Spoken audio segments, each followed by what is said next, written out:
औरंगजेबाची कबर हटवा नाहीतर बाबरीची पुनरावृत्ती, बजरंग दल आणि विश्व हिंदू परिषदेचा इशारा। 17 मार्चला आंदोलन, खुलताबादमधल्या औरंगजेबाच्या कबरीची सुरक्षा वाढवली।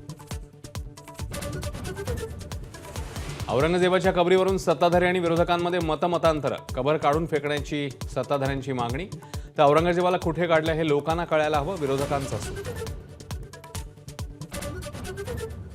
एकनाथ शिंदे काँग्रेसमध्ये जाणार होते, संजय राऊत यांचा मोठा दावा। पृथ्वीराज चव्हाणांचा बोलायला नकार, शिंदेंच्या नेत्यांचा हल्लाबोल, तर आता बोलून काय उपयोग, आव्हाडांची टीका।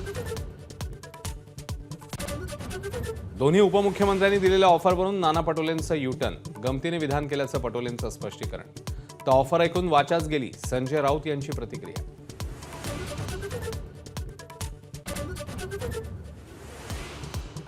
काही लोकांनी सत्तेचा गैरवापर करण्याची भूमिका घेतली, त्याचे बीडमध्ये दुष्परिणाम, शरद पवारांची बीडच्या परिस्थितीवरून टीका।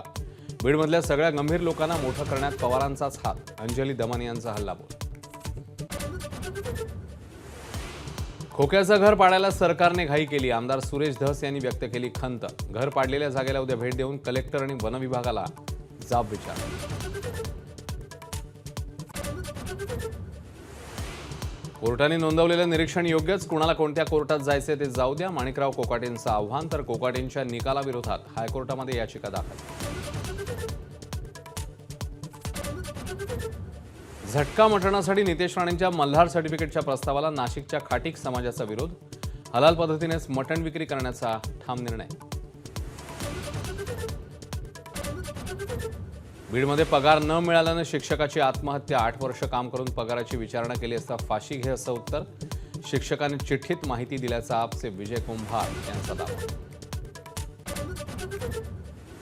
जळगावमध्ये शुक्रवारी सोन्याच्या दराचा उच्चांक, प्रतितोळा 91,464 रुपयांचा दर, आठवड्याभरात चांदीच्या दरातही किलोमागे 8,000 रुपयांची वाढ। एबीपी माझा, उघडा डोळे बघा नीट।